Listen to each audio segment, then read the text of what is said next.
In the 8th arrondissement of Paris, there is a mansion that has not changed since 1935. The furniture has not moved. The silverware is still laid in its drawers. The library still holds the books its last owner was reading.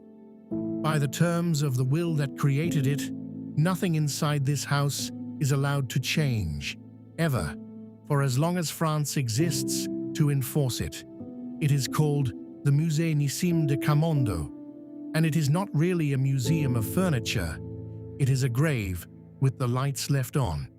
The family that built it were once the most powerful private bankers in an empire that stretched from the Balkans to the Persian Gulf. They financed sultans. They were called, without irony, the Rothschilds of the East. They took that fortune, moved it to the most fashionable city in the world, and spent 2 generations becoming perfectly, completely French. It did not save them. This is the story of the Camondos, told backward, because there's really only one honest place to start a story that ends with an empty house. Start at the end, because the end is the point. By the winter of 1943, the family that had once banked an empire had been reduced to 4 people living quietly in occupied Paris.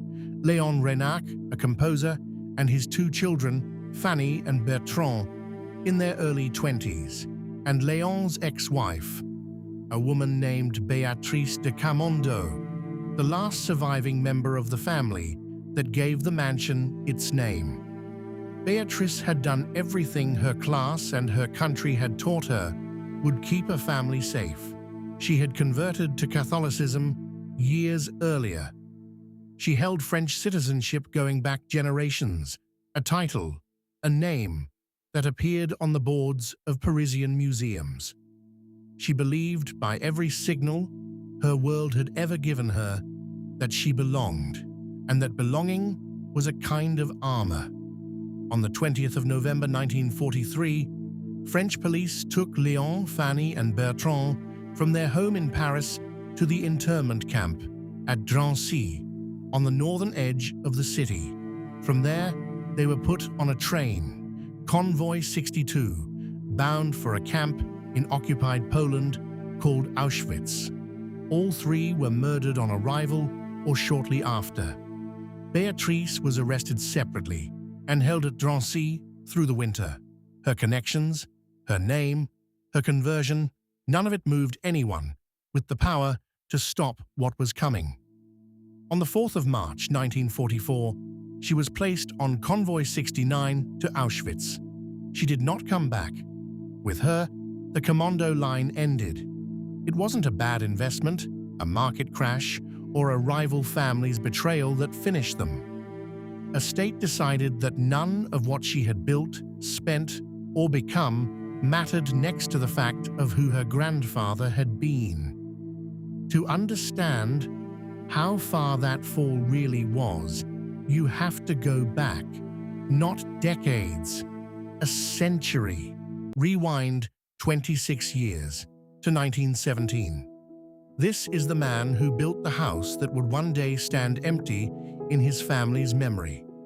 Musee de Camondo had grown up expecting to spend his life as a banker, the head of the family firm his ancestors had carried out of the old world. He had one son, Nissim, his only male heir, the future of the family name. When France went to war in 1914, Nissim did what a young man of his class and generation was expected to do. He became a pilot in the French Air Force. In 1917, Nissim was killed in combat, flying for the country his family had adopted as their own, barely 2 generations earlier. Something in Musee de Camondo closed that year. He walked away from banking entirely and never returned to it. He spent the rest of his life doing something quieter, building one of the finest collections of 18th-century French decorative art in private hands, filling a mansion in Paris with exactly the kind of furniture, porcelain and silver that the aristocracy his family had joined would have owned 100 years earlier. It was, in its way, an act of grief disguised as connoisseurship. If his son could not carry the family name forward, the house itself would carry it, frozen at its most French, most refined. When Moïse died in 1935, he left the entire mansion and everything in it to the French state, on one condition: that nothing be altered, ever. It opened to the public the following year as the Musee Nissim de Camondo, named for the son he had lost. He believed he was building a permanent monument to his family's place in France. He had no way of knowing that within a decade, that same French state would do nothing to stop his daughter and grandchildren from being taken from the city he'd given the house to. To understand why this family cared so desperately about being seen as French, you have to go back again. This time, further than Paris, back to where the money and the need to prove they belonged actually started. Around 1869, the Camondo family packed up a banking fortune built in Constantinople and moved it to Paris. They were not arriving as refugees. They were arriving as one of the wealthiest banking families in Europe, converting an Ottoman fortune into French art, French real estate, and French social standing. 2 years earlier, the King of Italy had made the family patriarch a count. In Paris, that title and the money behind it opened doors that had been closed to Ottoman Jewish bankers for generations. The Camondos did what a certain kind of new money has always done when it wants to become old money. They bought art. They built mansions. They sat on charitable boards. They gave money to hospitals and to the French state.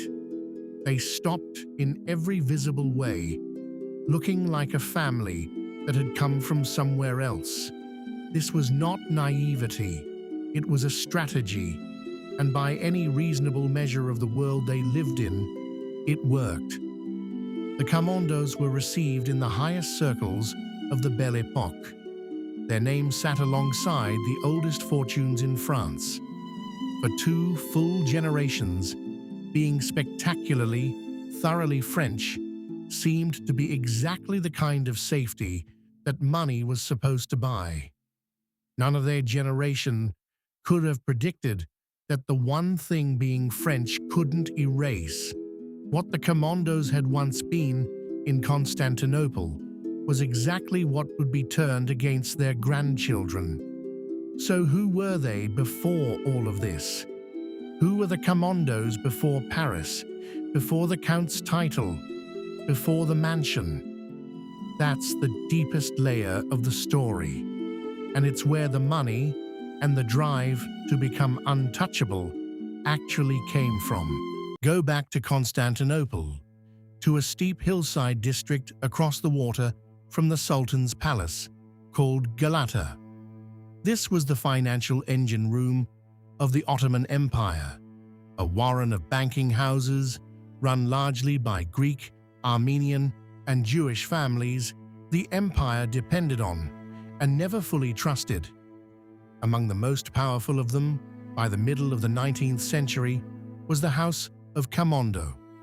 Its head was Abraham Salomon Camondo, and by any measure available at the time, he was the single wealthiest man among the roughly 800,000 Jews then living under Ottoman rule.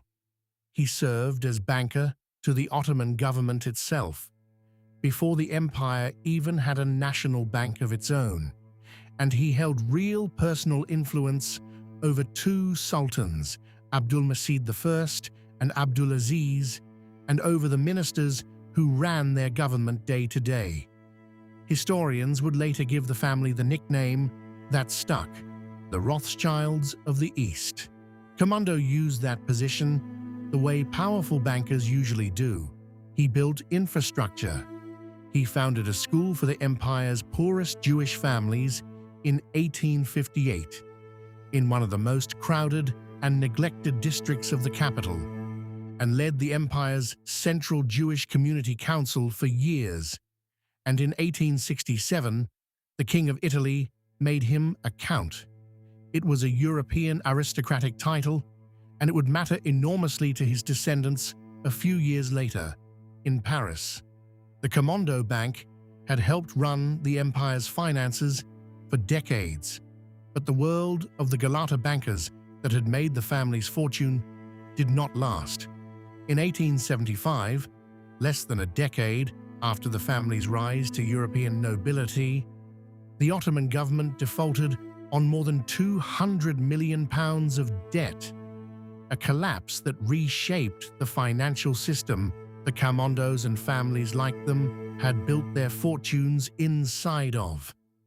By then, the Camondos had already moved their base and their money to Paris. They had gotten out of Constantinople just before the system that made them rich came apart. They thought they had escaped the danger. They had only escaped the first one. So follow the story back the way it actually happened, and it looks like this. A Jewish banking family rises to become the most powerful private financiers in the Ottoman Empire, so dominant they're nicknamed after the only European dynasty rich enough to compare them to. They read the warning signs of an empire in decline, and they get out, converting their fortune into a French title, a French mansion, French taste. Their son dies in a French uniform, in a French war, and his father spends the rest of his life turning that grief into the most French house in Paris, then gives it to France itself as proof that his family belonged there forever. None of it was enough. Not the title, not the conversion to Catholicism, not a son who had died in a French uniform, not the museum built in his name. In the end, a regime came for the family for who their grandfather had been, not for anything they owned. And the France they had spent 3 generations becoming was not the France that showed up to save them. The Jagat Seths of Bengal, a different family, on a different continent, financed the empire that eventually destroyed them within a matter of years, killed for a debt of political revenge. The Camondos took far longer to fall, and they fell for a different reason. Not a rival, not a market, not a betrayed ruler, but an idea that if you assimilated completely enough, disappeared thoroughly enough into the identity of the powerful, you'd be safe. The empty rooms of the Musee Nissim de Camondo are the proof that the idea was wrong. The furniture is still there. The family is not. That silence was never about the money. It's what's left when a family does everything right by the rules of their world and vanishes anyway.